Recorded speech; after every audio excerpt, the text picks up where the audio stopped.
कृष्ण वंदे जगद्गुरुम्। तीसरे अध्याय का 27वां, 28वां और 29वां श्लोक। तीसरे अध्याय का 27वां श्लोक।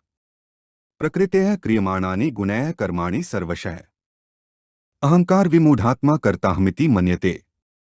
ऊपर कहे गए श्लोकों का अर्थ है, संपूर्ण कर्म सब प्रकार से प्रकृति के गुणों द्वारा किए जाते हैं, परंतु अहंकार से मोहित अंतःकरण वाला अज्ञानी मनुष्य मैं करता हूँ ऐसा मानता है। प्रकृतेः क्रियमाणानि गुणैः कर्माणि सर्वशः का अर्थ है, जिस समष्टि शक्ति से शरीर, वृक्ष आदि पैदा होते और बढ़ते घटते हैं, गंगा आदि नदियां प्रवाहित होती हैं, मकान आदि पदार्थों में परिवर्तन होता है, उसी समष्टि शक्ति से मनुष्य की देखना, सुनना, खाना पीना आदि सब क्रियाएं होती हैं। परंतु मनुष्य अहंकार से मोहित होकर अज्ञानवश एक ही समष्टि शक्ति से होने वाली क्रियाओं के दो विभाग कर लेता है। एक तो स्वतः होने वाली क्रियाएं, जैसे शरीर का बनना, भोजन का पचना इत्यादि, और दूसरी ज्ञानपूर्वक होने वाली क्रियाएं, जैसे देखना, बोलना, भोजन करना इत्यादि। ज्ञानपूर्वक होने वाली क्रियाओं को मनुष्य अज्ञानवश अपने द्वारा की जाने वाली मान लेता है। प्रकृति से उत्पन्न गुणों सत्व, रज और तम का कार्य होने से बुद्धि, अहंकार, मन, पंचमहाभूत, 10 इंद्रियां और इंद्रियों के शब्दादि 5 विषय ये भी प्रकृति के गुण कहे जाते हैं। उपर्युक्त पदों में भगवान स्पष्ट करते हैं कि संपूर्ण क्रियाएं, चाहे समष्टि की हो या व्यष्टि की, प्रकृति के गुणों द्वारा ही की जाती हैं, स्वरूप के द्वारा नहीं। अहंकार विमूढ़ात्मा का अर्थ है, अहंकार अंतःकरण की एक वृत्ति है। स्वयं स्वरूप उस वृत्ति का ज्ञाता है, परंतु भूल से स्वयं को उस वृत्ति से मिलाने अर्थात उस वृत्ति को ही अपना स्वरूप मान लेने से यह मनुष्य विमूढ़ात्मा कहा जाता है। कर्ताहमिति मन्यते, यद्यपि संपूर्ण कर्म सब प्रकार से प्रकृतिजन्य गुणों के द्वारा ही किए जाते हैं, तथापि अहंकार से मोहित अंतःकरण वाला अज्ञानी मनुष्य कुछ कर्मों का कर्ता अपने को मान लेता है, कारण कि वह अहंकार को ही अपना स्वरूप मान बैठता है। अहंकार के कारण ही मनुष्य शरीर, इंद्रिया, मन आदि में मैंपन कर लेता है और उन शरीरादि की क्रियाओं का कर्ता अपने को मान लेता है। यह विपरीत मान्यता मनुष्य ने स्वयं की है, इसलिए इसको मिटा भी वही सकता है। इसको मिटाने का उपाय है, इसे विवेक विचार पूर्वक न मानना, क्योंकि मान्यता से ही मान्यता कटती है। एक करना होता है और एक न करना। जैसे करना क्रिया है, ऐसे ही न करना भी क्रिया है। सोना, जागना, बैठना, चलना, समाधिस्थ होना आदि सब क्रियाएं हैं। क्रिया मात्र प्रकृति में होती है। स्वयं चेतन स्वरूप में करना और न करना दोनों ही नहीं हैं, क्योंकि वह इन दोनों से परे है। वह अक्रिय और सबका प्रकाशक है। तीसरे अध्याय का 28वां श्लोक। तत्त्ववित्तु महाबाहो गुणकर्म विभाग्यो है गुणा गुणेषु वर्तन्त इति मत्वा न सज्जते। ऊपर कहे गए श्लोकों का अर्थ है, हे महाबाहो, गुण विभाग और कर्म विभाग को तत्व से जानने वाला महापुरुष संपूर्ण गुण ही गुणों में बरत रहे हैं, ऐसा मानकर उनमें आसक्त नहीं होता। तत्त्ववित्तु महाबाहो गुणकर्म विभाग्योः का अर्थ है, पूर्व श्लोक में वर्णित अहंकार विमूढ़ात्मा, अहंकार से मोहित अंतःकरण वाले पुरुष से तत्वज्ञ महापुरुष को सर्वथा भिन्न और विलक्षण बताने के लिए यहाँ तु पद का प्रयोग हुआ है। सत्व, रज और तमय तीनों गुण प्रकृतिजन्य हैं। इन तीनों गुणों का कार्य होने से संपूर्ण सृष्टि त्रिगुणात्मिका है। आठ शरीर, इंद्रिया, मन, बुद्धि, प्राणी, पदार्थ आदि सब गुणमय ही हैं। यही गुण विभाग कहलाता है। इन शरीर आदि से होने वाली क्रिया कर्म विभाग कहलाती है। गुण और कर्म अर्थात पदार्थ और क्रियाएं निरंतर परिवर्तनशील हैं। पदार्थ उत्पन्न और नष्ट होने वाले हैं तथा क्रियाएं आरंभ और समाप्त होने वाली हैं। ऐसा ठीक ठीक अनुभव करना ही गुण और कर्म विभाग को तत्व से जानना है। चेतन स्वरूप में कभी क्रिया नहीं होती। वह सदा निर्लिप्त निर्विकार रहता है, अर्थात उसका किसी भी प्राकृत पदार्थ और क्रिया से संबंध नहीं होता। ऐसा ठीक ठीक अनुभव करना ही चेतन को तत्व से जानना है। अज्ञानी पुरुष जब इन गुण विभाग और कर्म विभाग से अपना संबंध मान लेता है तब वह बंध जाता है। शास्त्रीय दृष्टि से तो इस बंधन का मुख्य कारण अज्ञान है, पर साधक की दृष्टि से राग ही मुख्य कारण है। राग अविवेक से होता है। विवेक जागृत होने पर राग नष्ट हो जाता है। यह विवेक मनुष्य में विशेष रूप से है। आवश्यकता केवल इस विवेक को महत्व देकर जागृत करने की है। अतः साधक को विवेक जागृत करके विशेष रूप से राग को ही मिटाना चाहिए। तत्व को जानने की इच्छा रखने वाला साधक भी अगर गुण, पदार्थ और कर्म क्रिया से अपना कोई संबंध नहीं मानता तो वह भी गुण विभाग और कर्म विभाग को तत्व से जान लेता है।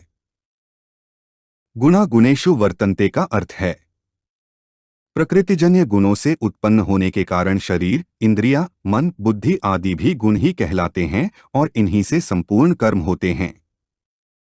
अविवेक के कारण अज्ञानी पुरुष इन गुणों के साथ अपना संबंध मानकर इनसे होने वाली क्रियाओं का कर्ता अपने को मान लेता है, परंतु स्वयं सामान्य प्रकाश चेतन में अपनी स्वतः सिद्ध स्थिति का अनुभव होने पर मैं करता हूँ ऐसा भाव आ ही नहीं सकता। रेलगाड़ी का इंजन चलता है अर्थात उसमें क्रिया होती है, परंतु खींचने की शक्ति इंजन और चालक के मिलने से आती है। वास्तव में खींचने की शक्ति तो इंजन की ही है, पर चालक के द्वारा संचालन करने पर ही वह गंतव्य स्थान पर पहुंच पाता है। कारण कि इंजन में इंद्रिया, मन, बुद्धि नहीं है, इसलिए उसे इंद्रिया, मन, बुद्धि वाले चालक मनुष्य की जरूरत पड़ती है।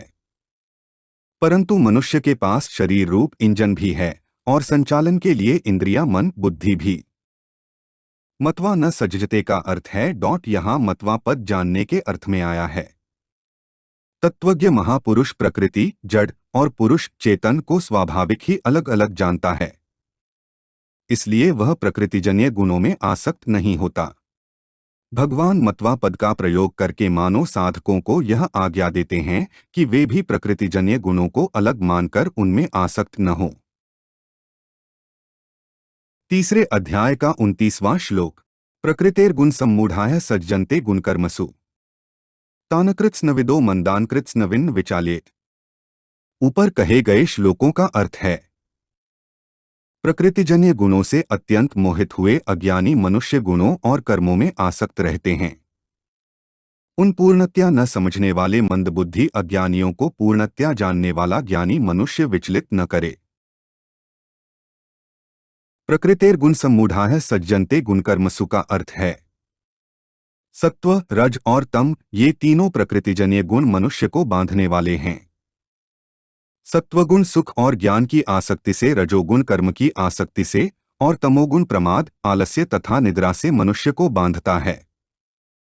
उपर्युक्त पदों में उन अज्ञानियों का वर्णन है जो प्रकृतिजन्य गुणों से अत्यंत मोहित अर्थात बंधे हुए हैं, परंतु जिनका शास्त्रों में, शास्त्रविहित शुभ कर्मों में तथा उन कर्मों के फलों में श्रद्धा विश्वास है।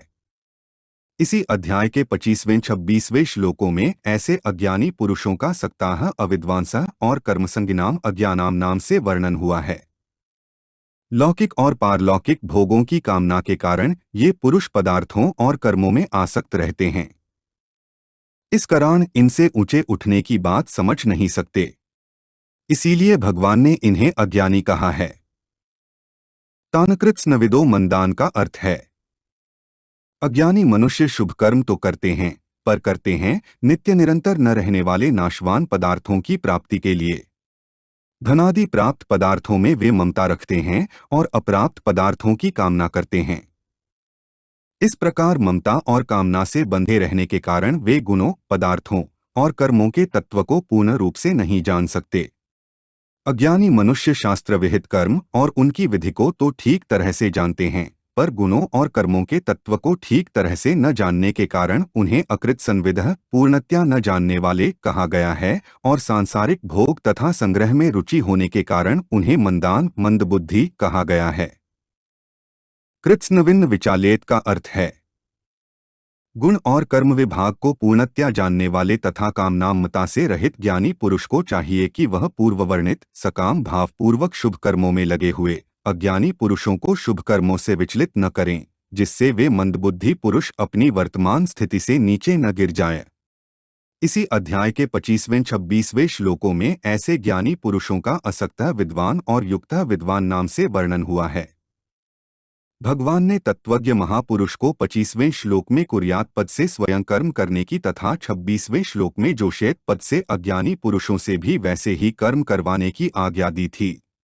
परंतु यहाँ भगवान ने न विचालित पदों से वैसी आज्ञा न देकर मानो उसमें कुछ ढील दी है कि ज्ञानी पुरुष अधिक नहीं तो कम से कम अपने संकेत, वचन और क्रिया से अज्ञानी पुरुषों को विचलित न करे। कारण कि जीवन मुक्त महापुरुष पर भगवान और शास्त्र अपना शासन नहीं रखते। उनके कहलाने वाले शरीर से स्वतः स्वाभाविक लोक संग्रहार्थ क्रियाएं हुआ करती हैं। तत्वज्ञ महापुरुष कर्मयोगी हो अथवा ज्ञानयोगी, संपूर्ण कर्म करते हुए भी उसका कर्मों और पदार्थों के साथ किसी प्रकार का संबंध स्वतः नहीं रहता, जो वस्तुतः था नहीं।